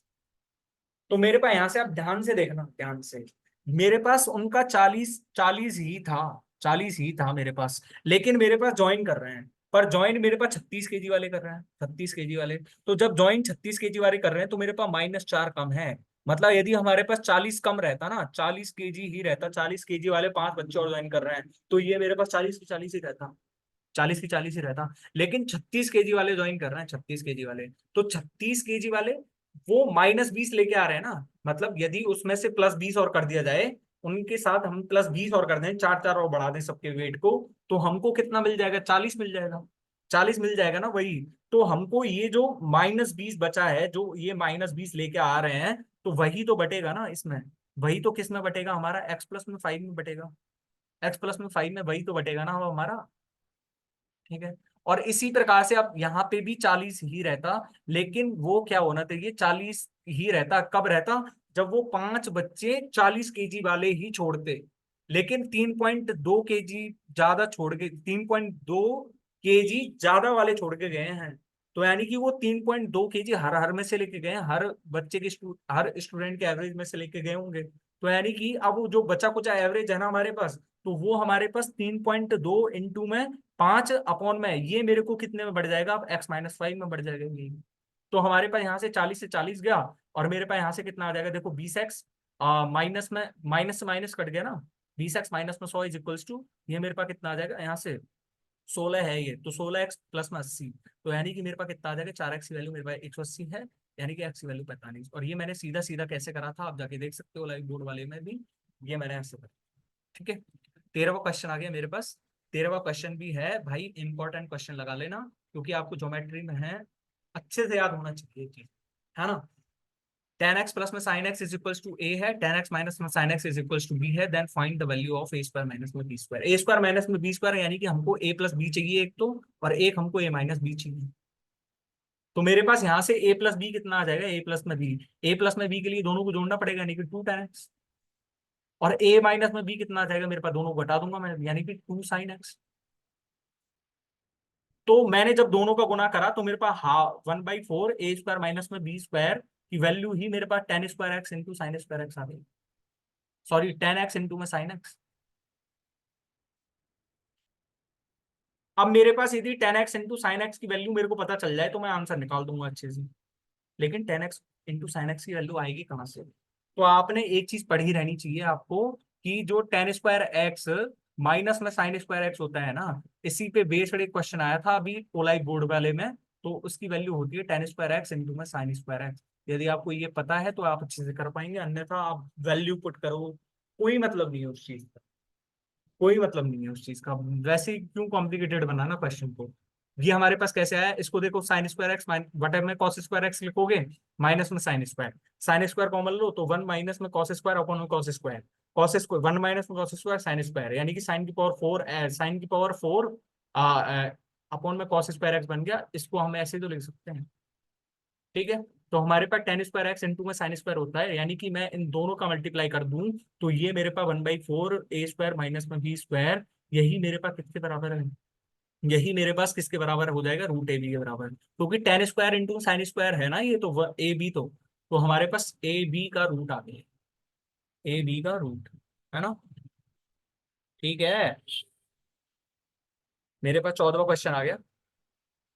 14वां question भी most important लगा लेना भाई, है ना, स्पीड एंड डिस्टेंस का बहुत इंपॉर्टेंट अच्छा क्वेश्चन है। ठीक है। ए फादर एस्कॉर्ट्स, एस्कॉर्ट्स का मतलब पिक्स ए सन, मतलब स्कूल से कहीं से उठाता होगा वो तो, picks his child at 3:30 p.m. From school. One day the child left at 2:30 p.m. and started to work at the speed of 6 kilometer per hour and meets his father on the way, and they reach home 24 minutes earlier. Find the speed of the father. Find the speed of, ढंग से समझना है इस question को, एकदम ढंग से। मेरे पास यहाँ पे ये कोई स्कूल है ना, और यहाँ से नॉर्मली क्या करता था, नॉर्मली एक बच्चा निकलता था, लेकिन उसका फादर है ना, जैसे नॉर्मली एक बच्चे को 3:30 बजे पिक करता था यूजुअली, तो यहाँ पे कोई चाइल्ड था, है ना, और यहाँ से कोई फादर उसको लेके जाता था। लेकिन अब वो क्या कर रहे हैं कि यहाँ पे दूसरे केस में क्या बन रहा है कि हमारे पास जो चाइल्ड है ना, वो 2:30 बजे ही निकल गया, और फादर को वो कहीं ना कहीं जाके मिला हो, मैंने सपोज कर लिया कि यहाँ पे जाके मिला है, यहाँ पे जाके। तो अब यहाँ पे मैं आपको ये नहीं कहूंगा कि भाई यहाँ पे एक्स मान लो कि उसको घर पहुंचने में टाइम एक्स लगता था, मन में सोच के चलो, उसने फादर ने यहाँ से मिला, फादर और सन यहाँ पे मिल गए दोनों, फादर और सन यहाँ पे मिल गए दोनों, है ना। तो यहाँ पे कितना देर में कह रहा है, वो 24 मिनट बचे, 24 मिनट पहले घर पहुंच गया, 24 मिनट पहले घर पहुंचा है। मतलब मैं यहाँ से एक चीज देख पा रहा हूँ कि यदि ये हमारे पास डिफरेंस ही खत्म हो जाए, ये 24 मिनट का लफड़ा ही हमारे पास खत्म हो जाए, तो मेरे पास फादर और सन वहीं से, मतलब फादर उसको यहीं से पिक करता और यहीं से उठा के ले जाता, और वो मतलब क्या घर पे उसी टाइम पे पहुंचते जैसे यूजुअल टाइम पे पहुंचते थे। ठीक है। पर लेकिन यहाँ पे क्या कर रहा था कि भाई जब यहाँ पे मिले हैं वो और 24 मिनट पहले पहुंचे हैं, यानी कि मैं यहाँ से क्या कह सकता हूँ, ये 24 मिनट का डिफरेंस यहाँ से आया है हमारे पास, सिर्फ यहीं से आया है ये डिफरेंस तो, पर 24 मिनट का डिफरेंस यहाँ से आ गया हमारे पास, है ना। तो यूजुअली जब वो 3:30 पे पहुंचते थे, आज वो कितने पे पहुंच गए, 3:06 पे ही पहुंच गए, 3:06 पे पहुंच गए वो घर पे, है ना। पर यार आपने यदि ढंग से देखा हो ना, तो ये जो 24 मिनट बचे हैं ना, तो ये फादर के ही बचे हैं, फादर के ही बचे हैं, मतलब ये डिस्टेंस और ये डिस्टेंस हमारा इक्वल है, ये डिस्टेंस और ये डिस्टेंस हमारा इक्वल है। मतलब फादर यहाँ से गया होगा, पिता जो है यहाँ से गया होगा और यहाँ से आया होगा, तभी तो यहाँ आके है ना, तभी तो यहाँ वो करा है ना उन्होंने। तो यानी कि ये डिस्टेंस चलने में ही फादर ने कितना टाइम लिया है, 12 मिनट लिया है, और यहाँ से आने में भी उसने 12 मिनट लिया है, तभी उसने 24 मिनट बचा लिया है ना यहाँ से। तो ये हम क्या कह सकते हैं, यही 12 मिनट के बराबर है, यही 12 मिनट के बराबर है। तो मैं यहाँ से एक चीज पूछना चाहूंगा आपसे कि यदि ये जो है आ, मतलब 12 मिनट नहीं चला है ना, वो 12 मिनट नहीं चला है, मतलब यहाँ से यहाँ तक वो गया नहीं है, यहाँ से यहाँ तक वो गया नहीं है, यहाँ से यहाँ तक वो गया नहीं है, लेकिन स्टूडेंट उसको यहाँ पे मिल गया, यहाँ पे मिल गया वो, यहाँ पे मिल गया वो। तो ये एक बात बताओ कि जो सन और जो फादर की मुलाकात हुई है, वो कितने बजे हुई है, कितने बजे हुई है। तो वो नॉर्मल टाइम से मतलब 3:30 बजे नहीं हुई है, वो 3:30 से 12 मिनट पहले ही हो गई है। तो 12 मिनट पहले, यानी कि 3:18 पे ही मुलाकात हो गई है, 3:18 पे ही मुलाकात हो गई है उसकी। तो यानी कि कोई मीटिंग टाइम पूछ ले तो 3:18 PM, मीटिंग टाइम तो उनका 3:18 PM हो गया, ये तो मीटिंग टाइम हो गया। अब यहाँ से हमको स्पीड निकालनी है, मीटिंग टाइम हो गया ये तो हमारा, है ना, मीटिंग टाइम।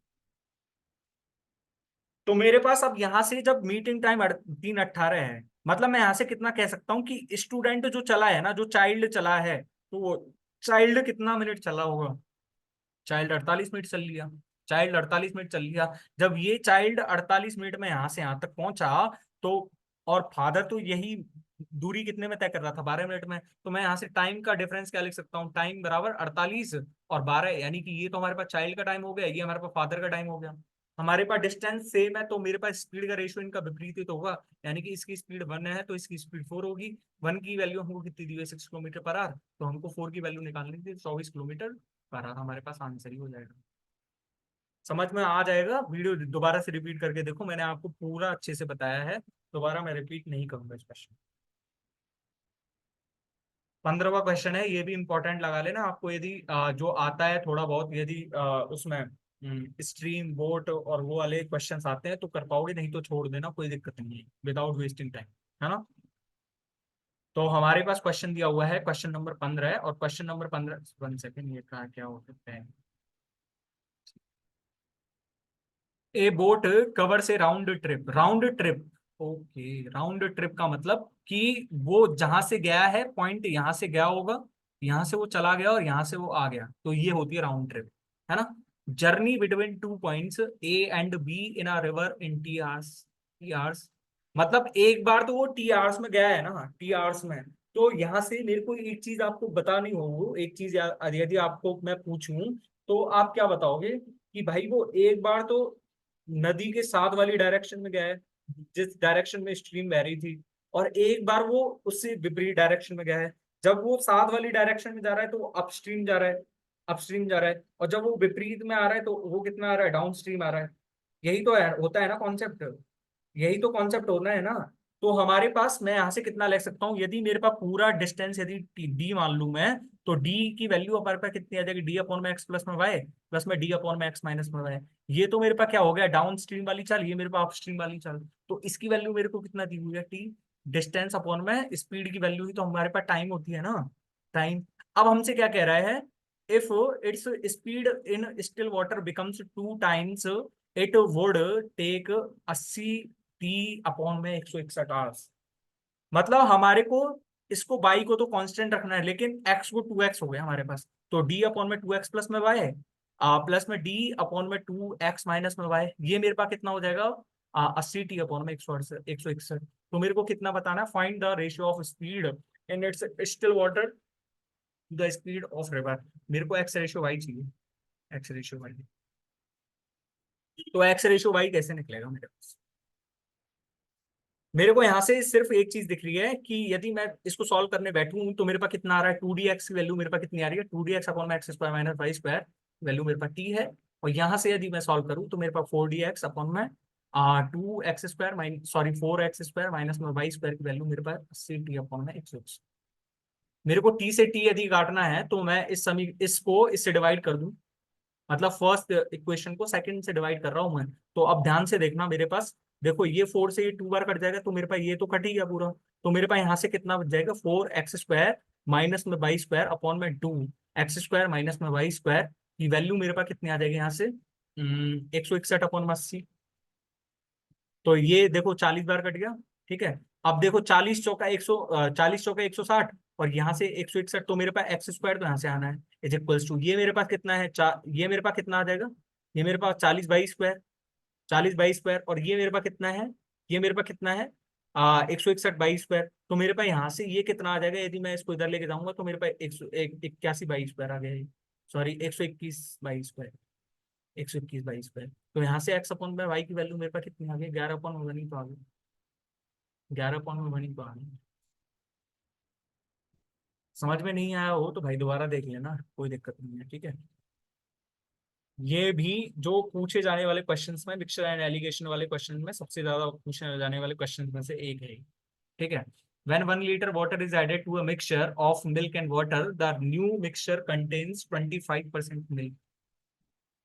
मैं यहाँ पे सिर्फ एक ही कॉन्सेप्ट लगता है हमारा, वो आपको बताऊंगा। ये मेरे पास वाटर है, ये मेरे पास मिल्क है ना। When 2 liter milk is added to the new mixture, the resultant mixture contains 40% milk. What is the percentage of milk in the resultant mixture? मतलब हमको जो मिक्सचर है ना, जो गिवन मिक्सचर है हमको, उसमें 1 लीटर 2 लीटर मिलाने से पहले जो मिक्सचर था उसमें दूध की मात्रा कितनी थी, हमको वो बताना है। तो मेरे पास यहाँ पे कितना दिया हुआ है, वाटर एंड मिल्क है, लेकिन वाटर एंड मिल्क का रेशियो हमें कुछ नहीं दिया हुआ, लेकिन ये दिया हुआ है कि यदि हम 1 लीटर वाटर मिलाएंगे ना इसमें, 1 लीटर वाटर मिलाएंगे ना, तो मेरे पास यहाँ से कितना हो रहा है, ये रेशियो 25%, यानी कि 1/4। 1/4 का मतलब यदि मेरे पास 3 वाटर है इसके बाद तो मेरे पास 1 मिल्क है, 1 यूनिट मिल्क है।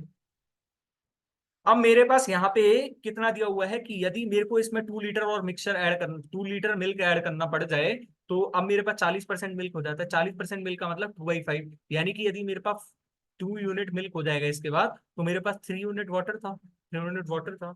अब मेरे पास यहाँ पे एक कॉन्सेप्ट ये लगता है कि जिस चीज को हम मिलाएंगे ना वही चीज परिवर्तित होती है, वही चीज चेंज होती है। बाकी जो दूसरी थिंग है ना, जो दूसरा कोई मिक्सचर है, जैसे यहाँ पे सपोज करो कि यहाँ पे 4 होता और यहाँ पे 3 होता, लेकिन हमने मिलाया तो मिल्क है ना, तो हम इस 4 और 3 को पहले इक्वल करते हैं, पहले इक्वल करते हैं हम, क्योंकि हमने वाटर को छेड़ा ही नहीं है। तो हम मिल्क को, तो वाटर को छेड़ा ही नहीं है तो उसकी क्वांटिटी कैसे चेंज हो गई हमारे पास, तो ये कॉन्सेप्ट लगता है। ठीक है, अब यहाँ से ये देख लो कि हमारे पास देखो 3 और 3 सेम है, तो मैं यहाँ से कितना कह सकता हूँ कि हमारे पास 2 लीटर है, तो एक की वैल्यू 2 लीटर है, यानी कि मेरे पास 4 लीटर था, यहाँ पे 4 लीटर था। जब ये 4 था तो मेरे पास ये 6 लीटर था, और ये 6 लीटर था, तो ये यहाँ पे मेरे पास 6 लीटर था। ये 6 लीटर कब था मेरे पास, जब 1 लीटर मिला दिया था, यानी कि मेरे पास रियल में मिक्सचर कितना था, 5 लीटर वाटर था रियल मिक्सचर में मेरे पास। और यहाँ से यदि मैं देखूँ तो मेरे पास यहाँ पे 2 लीटर था, तो यहाँ पे भी जो मेरे पास मिल्क था ना वो 2 लीटर था।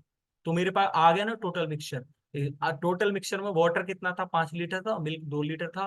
तो यहाँ से हमको कितना निकालना था, वाटर का परसेंटेज कितना हो जाएगा मेरे पास 2/7, और 2/7 कितना हो जाएगा मेरे पास 28.57%।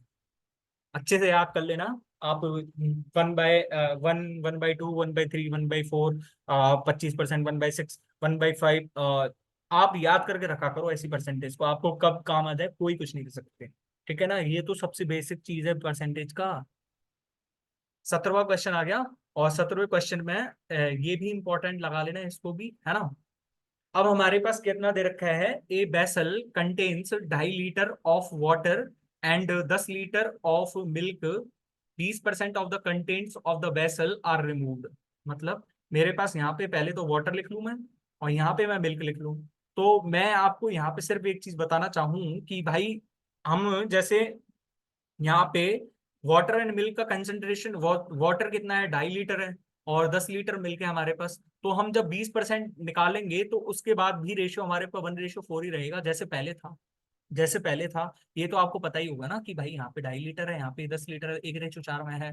तो हम चाहे कितना भी मिक्सचर निकालेंगे उस मिक्सचर में भी जो हमारे पास न्यू मिक्सचर आएगा रिजल्टेंट मिक्सचर, उसमें भी ये 1:4 ही रहेगा। तो हमारे पास 1:4 है, लेकिन हम सिंप्लीफाई यहाँ पे जब सिंपल वर्जन दिया हुआ है हमको, तो मैं यहाँ पे क्या लिख सकता हूँ कि 2.5 लीटर है, और 2.5 लीटर में से 20% निकाला होगा उसने, तो 0.5 निकाल लिया, यानी कि मेरे पास 2 लीटर वाटर बचा आफ्टर रिप्लेसमेंट। और मेरे पास मिक्सचर मिल्क कितना बचा, 8 लीटर आफ्टर रिप्लेसमेंट। अब यहाँ से कह क्या रहा है हमसे, हाँ, to the remaining is to the remaining contents x litre of water is added to reverse the ratio of water and milk. x litre water, हम x litre, sorry x litre water add करते हैं, x litre water, जब x litre water add कर रहे हैं तो ये ratio हमारे पास कितना बन रहा है, 8:2 बन रहा है, 8:2। और मैंने आपको अभी अभी एक चीज बताई है कि हमारे पास जो है ना, यहाँ पे जब हम वाटर ऐड कर रहे हैं तो हमारे पास ये तो क्वांटिटी ही चेंज नहीं होनी चाहिए थी हमारे पास, ये तो क्वांटिटी ही हमारे पास चेंज नहीं होनी चाहिए थी। तो जब ये हमारे पास क्वांटिटी चेंज हो गई तो उसको पहले इक्वल तो बनाओ, पहले इसको इक्वल तो बना लो। ठीक है, तो इसको इक्वल बनाने के लिए यहाँ पे किससे मल्टीप्लाई करना पड़ेगा आपको, 4 से। 4 से, तो यानी कि ये भी 8 लीटर हो जाएगा, तो ये हमारे पास कितना हो जाएगा, 32 लीटर।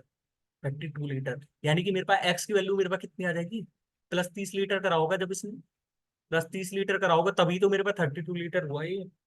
अब मेरे पास यहाँ पे कितना कह रहा है, and milk, then y litre of milk is added to again reverse the mixture, y litre milk add करा गया है। तो अब मेरे पास मिक्सचर कितना हो गया, 8:32। अब 8:32 है, यानी कि ये तो क्वांटिटी हमको सेम करनी है, तो मेरे पास यहाँ पे 4 से मल्टीप्लाई करना पड़ेगा, यानी कि ये 32 लीटर हो जाएगा मेरे पास, और यहाँ पे ये 4 का मल्टीप्लाई करूंगा तो ये 128 लीटर्स, 128 लीटर्स। मेरे को y की ही वैल्यू निकालनी थी, y की ही वैल्यू निकालनी थी। तो यहाँ से 8 लीटर से 128 लीटर पे जा रहा है, कितना लीटर ऐड करा होगा, 120 लीटर। कुछ क्वेश्चंस ऐसे होते हैं भाई जिसमें शॉर्टकट नहीं लगती, तो भाई ऐसे ही करना पड़ता है क्वेश्चन। लेकिन सारे अच्छे क्वेश्चंस है ना, सारे के सारे ही अच्छे क्वेश्चंस है ना, आपको पता चल रहा है ना कि आपकी मैथ्स कितनी अच्छी है कितनी अच्छी नहीं है। ठीक है, हमारे पास है 18वां question. Age age 7 years ago was 10 more than half his present age, half his present age. मतलब मेरे पास यदि मैं प्रेजेंट एज को यदि मैं एक्स मान लूं, प्रेजेंट एज को यदि मैं एक्स मान लूं, तो मेरे पास यहाँ पे x-7 की वैल्यू मेरे पास कितनी थी, वॉज 10 years more than, यानी कि x/2 प्लस में 10 थी। तो मेरे पास यहाँ से मैं प्रेजेंट एज नहीं निकाल सकता क्या इसकी, यानी कि 2x माइनस में 14 है, is equal to x plus में 10, यानी कि x की वैल्यू मेरे पास 24 आ गई। तो x की जो वैल्यू है ना मेरे पास, जो x की प्रेजेंट एज है वो मेरे पास 24 आ गई। ठीक है, the respective ratio between B's age 4 years ago and the end age that was 2:5।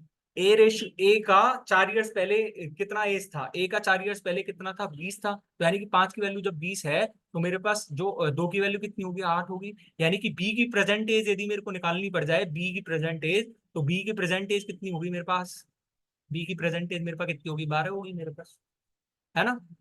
C's age 12 years hence will be thrice the B's age 2 years ago।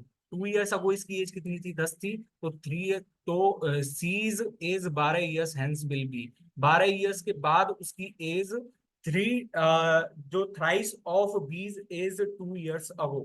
तो यानी कि C's की प्रेजेंट एज बतानी है मेरे को, C की प्रेजेंट एज। तो भाई यहाँ पे तो C की प्रेजेंट एज का क्या गलत बैठ रहा है क्या, हमारे पास तो देखो 20 की प्रेजेंट एज मेरे पास 12 आ गई मेरे पास। The respective ratio between B's age 4 years ago and age that time, age that time 24 20 थी, तो मेरे पास 8 आ गई, 8 4 12। And if C's age 12 years hence, अच्छा 12 years हैंस, 12 years हैंस का मतलब इसकी भी तो एज बड़ी होगी ना, hence will be thrice of B's age 2 years ago, B's age 2 years अगो, मतलब उसकी 12 years के बाद है 30 एज, तो मेरे पास सी की वैल्यू 18 आनी चाहिए भाई, वैसे तो भाई सी की वैल्यू 18 आनी चाहिए ना, वैसे 18 प्रेजेंट एज, तो हमारे पास सारे आंसर्स गलत हैं, एक बार चेक कर लेना अच्छे से। ठीक है ना, बाकी क्वेश्चंस तो ऐसे ही करा करो, ऐसे कोई क्वेश्चन आ जाए एज का तो ऐसे ही करना है, तो ठीक है। मेरे पास 19वां क्वेश्चन है, और 19वां क्वेश्चन आपको इंस्टॉलमेंट का है, और इंस्टॉलमेंट आप कर सकते हो, तो मेरे को आंसर कमेंट करना है इसको। और मैंने आपको इंस्टॉलमेंट वाला टॉपिक करा दिया है, और कमेंट करना है आपको आंसर। मैं आपको बता देता हूँ कि पहले हमको कैसे करना है, देखो Arun has two options to buy a mobile phone. Either he can pay the full amount of rupees 2500 or rupees 520 in down payment and for equal monthly installments rate of being charged by 25% per annum simple interest. Arun buys a mobile phone on the installment scheme. What is the monthly installment of Arun? मैं monthly instalment को 100 मान रहा हूँ, ठीक है, 100। तो उसको 4 monthly instalment दे रही है, यानी कि 100 100 100 और 100। पर जब उसने पहली इंस्टॉलमेंट दी ना, पहली मंथ के एंड में जब उसने इंस्टॉलमेंट दी, तो उसने कितना बचाया, कितना परसेंटेज जो उसको इंटरेस्ट बचा लिया उसने? उसने तीन तीन मंथ का इंटरेस्ट बचा लिया, 3 मंथ का इंटरेस्ट, यानी कि मतलब उसने 25/4% बचा लिया। तो यानी कि यहाँ से 25/4% हो जाएगा। एक ईयर का 25% है, तो एक मंथ का कितना हो जाएगा? 25/12। 3 मंथ का कितना हो जाएगा? 25/4%। तो मेरे पास यहाँ से 25/4 बचा लिया उसने, ठीक है। यहाँ से वो कितना बचाएगा? यहाँ से वो कितना बचाएगा? 25/6%। 25/6%, तो यानी कि यहाँ से 25/6 बचा लिए, 2 मंथ का ही तो। और यहाँ पे तो वो एक ही मंथ का बचा रहा है, तो मेरे पास 25/12 हो जाएगा। तो मैं सबको 12 12 ही कर लूँ, तो यानी कि 75/12 हो जाएगा ये तो मेरे पास। ये मेरे पास 50/12 हो जाएगा, और ये मेरे पास 25/12 ही है। तो इसी की वैल्यू मेरे को कितनी दी हुई है? 400 प्लस में 500, 500 और 550। 550/12, इसी की वैल्यू मेरे को कितनी दी हुई है? चुकाना मेरे को कितना है? 2500 में से जब उसने 520 दे दिया है, तो उसको चुकाना कितना है? 1980 चुकाना है। 1980 चुकाना है, ठीक है। तो इसको मैं यदि 22 से काट लूं, फिर 0 0, ये मेरे पास 11 से कितनी बार कट जाएगा? 18 बार। और ये मेरे पास 11, ये मेरे पास 11 से कितनी कट जाएगा? 5 बार। हमको 100 की वैल्यू निकालनी थी, ठीक है। तो 100 की वैल्यू मेरे पास कितनी हो जाएगी? और उनकी मासिक किस्त क्या है? 1 सेकेंड यार, ये सॉरी, ये 550/12 कैसे कर दिया मैंने यहाँ पे यार? सॉरी, 1 सेकेंड भाई, मिस्टेक यहीं पे हो गई ना, मैं तभी तो सोचू भाई इतना कैसे आ रहा है। ये मेरे पास 400 प्लस में ये मेरे पास कितना है? 400 प्लस में 125/12।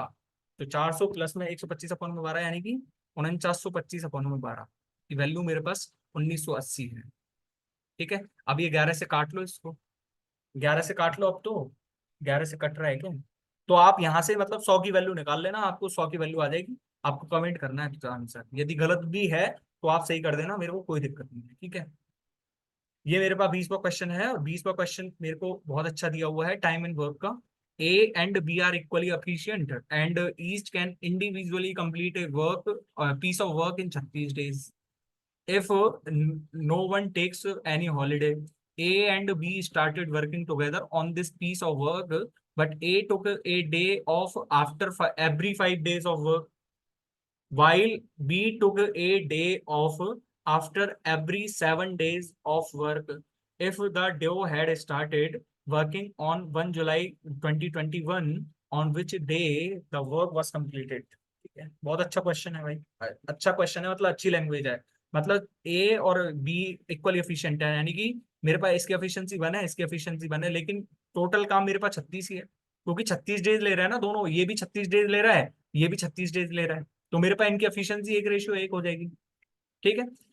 यहाँ पे ए and be started working together, but A took a day of, मतलब एक दिन की छुट्टी लिया उसने, हर 5 दिन में एक दिन की छुट्टी ले रहा है वो। तो मेरे को एक चीज बताओ, यहाँ से फर्स्ट डे 2 काम हुआ, सेकंड डे भी 2 काम हुआ, थर्ड डे भी 2 काम हुआ, फोर्थ डे भी 2 काम हुआ, पर 5वें दिन एक ही काम हुआ। 5वें दिन एक काम क्यों हुआ? क्योंकि इन्हें छुट्टी ले ली। 6वें दिन फिर से 2 काम हुआ, लेकिन 7वें दिन फिर से एक काम हुआ। 7वें दिन फिर से एक क्यों हुआ? क्योंकि बी ने छुट्टी ले ली। तो मैं यहाँ से कितना कह सकता हूँ कि 7 दिन में मेरे पास कितना काम हो रहा है? 7 दिन में मेरे पास 12 काम हो रहा है। 7 दिन में मेरे पास 12 काम हो रहा है, तो मेरे को यहाँ से कितना देर लगेगा? 7 दिन में, यानी कि 7 दिन में 12 काम हो रहा है मेरे पास, तो यहाँ से मैं कितनी दिन में फिनिश कर दूंगा उसको? 7 दिन में 12 काम हो रहा है, तो 12×3 = 36 फिनिश करना है ना मेरे को। तो 36 कितने दिन में फिनिश हो जाएगा? 21 जुलाई 2021 को फिनिश हो जाएगा, ठीक है। यदि आपको समझ नहीं आया है तो भाई टाइम एंड वर्क वाला टॉपिक पढ़ लो एक बार, समझ में आ जाएगा, है ना। बाकी हो तो गया ही होगा क्वेश्चन तो, है ना। ओके। हाँ, हमारे पास क्वेश्चन नंबर 21, और क्वेश्चन नंबर 21 में दिया हुआ है, क्वेश्चन नंबर 21 में दिया हुआ है, अच्छा, पिरामिड से रिलेटेड क्वेश्चन है। और पिरामिड भाई बहुत इंपॉर्टेंट टॉपिक है, मोस्ट इंपॉर्टेंट टॉपिक मान के चलना है इस पिरामिड को, ठीक है। तो अब देखते हैं। A right square pyramid having lateral surface area is 624 centimetre square if the length of diagonal of square is 24√2 centimetre, मतलब हम यहाँ से कितना कह सकते हैं कि मेरे पास साइड कितनी आ जाएगी, साइड मेरे पास 24 सेंटीमीटर है, ठीक है। तो मेरे को वॉल्यूम ऑफ द पिरामिड निकालना, वॉल्यूम ऑफ द पिरामिड कितना होता है, 1/3 into base area into my height, base area into my height. तो मैं आपको पिरामिड बता देता हूँ पहले थोड़ा सा, देखो ये मेरे पास कोई स्क्वायर पिरामिड वाला वो है। पिरामिड क्या होता है कि यहाँ पे कोई स्क्वायर होगा, मतलब बेस होगा, और बेस के सेंटर से हम सारी लाइंस को यदि ऊपर उठा दें, सारी लाइंस को यदि, जैसे मैं इस वाले इस लाइन को यदि ऊपर उठा दूं और इस लाइन से मैं यदि सबको जोड़ दूं, सारे सीरीज को जोड़ दूं, तो वो हमारे पास क्या हो जाएगा, एक पिरामिड हो जाएगा, पिरामिड हो जाएगा, ठीक है। और पिरामिड की ये हमारे पास क्या हो जाएगी, ये बीच वाला ये मेरे पास एच हो जाएगा, है ना। और ये मेरे पास यहाँ से यहाँ तक यदि मैं इसको जोड़ूं, यदि यहाँ से यहाँ तक मैं जोड़ूं इसको, तो ये मेरे पास कितना हो जाएगा, ये मेरे पास इसकी हो जाएगी एल, एल स्लांट हाइट, ठीक है। ये हाइट है, ये स्लांट हाइट है, इसकी रेश इसका वैल्यू 1 है, तो मेरे पास इसका वैल्यू, ये मेरे पास सेंट्रोइड ही तो है इसका, ये मेरे पास इसका बिल्कुल सेंटर ही है, तो मेरे पास जब ये ए है तो ये मेरे पास A/2 है। Only in case of square, यदि मेरे पास ट्राइंगल होता तो ट्राइंगल के लिए क्या होता है, ये इसका सेंट्रोइड होता, क्योंकि सेंट्रोइड पे तो बेस वो होता है उसका, सेंट्रोइड ही तो उसका सेंटर होता है ना असली। तो हमारे पास जब ये A/2 है, ये मेरे पास ए है, तो मेरे पास अब यहाँ पे लेटरल सरफेस एरिया निकाल रहा है। लेटरल सरफेस एरिया क्या होता है कि हम स्क्वायर को छोड़ दें, नीचे वाले बेस को छोड़ दें, तो हमारे पास जो चारों साइड पे क्या दिख रहे हैं, एक तो ये ट्राइंगल दिख रहा है हमको, एक पीछे वाला है, एक ये आगे फ्रंट से दिख रहा है, और एक ये मेरे को बगल में दिख रहा है, यानी कि मेरे पास जब मैं इसको चारों को इंक्लूड कर रहा हूँ ना, तो मेरे पास चार ट्राइंगल हैं, लेकिन उनके बेसिस मेरे पास ए है, यहाँ पे भी ए है, यहाँ पे भी ए है, यहाँ पे भी ए है। तो मैं यहाँ से कितना कह सकता हूँ कि perimeter of base into slant height, into slant height, तो यानी कि मेरे पास half into perimeter of base कितना हो जाएगा मेरे पास, 96 इंटू जो मेरे पास slant height L is equals to मेरे पास कितना है, ये मेरे पास 624 है, ठीक है। तो 48 इंटू में एल की वैल्यू मेरे पास 624 है, तो मेरे पास एल की वैल्यू सीधी सीधी से 24 से यदि मैं इसको काट लूँ, तो 24 दूनी 48 और 24 144, यानी कि 13 सेंटीमीटर, 13 सेंटीमीटर। जब ये 13 सेंटीमीटर है, ये मेरे पास कितना था, ये मेरे पास 12 था, तो एच की वैल्यू मेरे पास कितनी आ जाएगी, 5 सेंटीमीटर तो आएगी, 5 12 13 का सीधा सीधा ही तो होता है। ये हमारे पास 12 ही तो था, 12 ही तो था। तो हमारे पास जब ये 5 12 और 13 है, तो हमारे पास जो, अब जमा दू सीधा सीधा, 1/3 इंटू में 576 इंटू में हाइट की वैल्यू मेरे पास 5 है, तो यानी कि देखो ये मेरे पास कितनी बार कर जाएगा, 9 और सॉरी 19 और 2 इंटू में 5, तो यानी कि ये मेरे पास कितना हो जाएगा, 960 सेंटीमीटर, ठीक है। 24 का ही मल्टीपल देख लो, 8 का ही मल्टीपल देख लो, मर्जी है तुम्हारी, ये तुम कर पा रहे हो तो बहुत अच्छी बात है ना।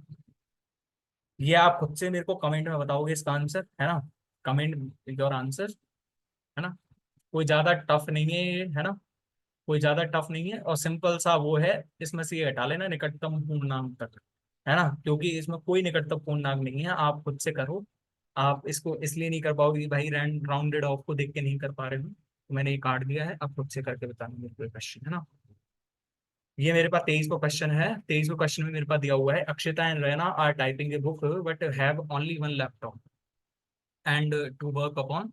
They decided that they will work on alternate basis such that Akshita works for the first day, Rana works for the second day, Akshita works for the third day and so on. मतलब alternate day basis पे काम कर रहे हैं, तो मेरे को कितना टाइम लगेगा ये बताना। थोड़ी सी वर्स लैंग्वेज बड़ी है ना इस क्वेश्चन की, लैंग्वेज ही तो बड़ी है, यानी कि मेरे पास यहाँ पे कितना दिया हुआ है, Akshita can alone do the simple 16 और रहना 24 डेज में है, तो टोटल वर्क को मैं 48 मान लूँ, तो मेरे पास 3 और 2, 3 और 2, तो मेरे पास यहाँ पे how many days will take to complete the timing work if they work on alternate basis. तो उन्होंने 2 दिन में 5 काम कराए, उन्होंने 2 दिन में 5 काम, ठीक है। तो 45 काम को निकाल लो पहले, उसने 45 काम कितने दिन में करा होगा उन्होंने, 45 काम, सॉरी 45 काम उन्होंने 18 दिन में कर दिया होगा, है ना। 45 काम उन्होंने 18 दिन में कर दिया होगा, तो 18 और 19वें दिन फिर अक्षिता ने अकेले ने काम करा था, 19वें दिन फिर अक्षिता ने अकेले ने काम करा था। ये मैंने 45 वाला ही क्यों निकाला पहले, क्योंकि भाई 3 तो अक्षिता अकेली काम करेगी पहले, तो 3 पे तो अक्षिता अकेली काम कर रही है ना, तो भाई जब 3 कक्षिता अकेली काम करेगी तो हमारे पास कितना आंसर आएगा, उसका 19 आंसर, 19 आंसर आएगा। हाँ, मैंने सीधा मल्टीपल चेक कर ली, क्योंकि 5, अब मेरे को पता है 5 48 पे तो पहुंचेगा नहीं, 45 पे पहुंचेगा, लेकिन तो 45 पे जब पहुंचेगा तो हमको पहले 45 वर्क कितने में हुआ है ये निकाल ले पहले, क्योंकि जो लास्ट दिन होगा वो तो अक्षिता ही वर्क करेगी। तो 19 डेज हमारा आंसर हो गया। ठीक है, कई क्वेश्चंस को देख के आपको लग रहा होगा कि भाई अच्छे क्वेश्चंस है, लेकिन अच्छे क्वेश्चंस है नहीं इतने, है ना।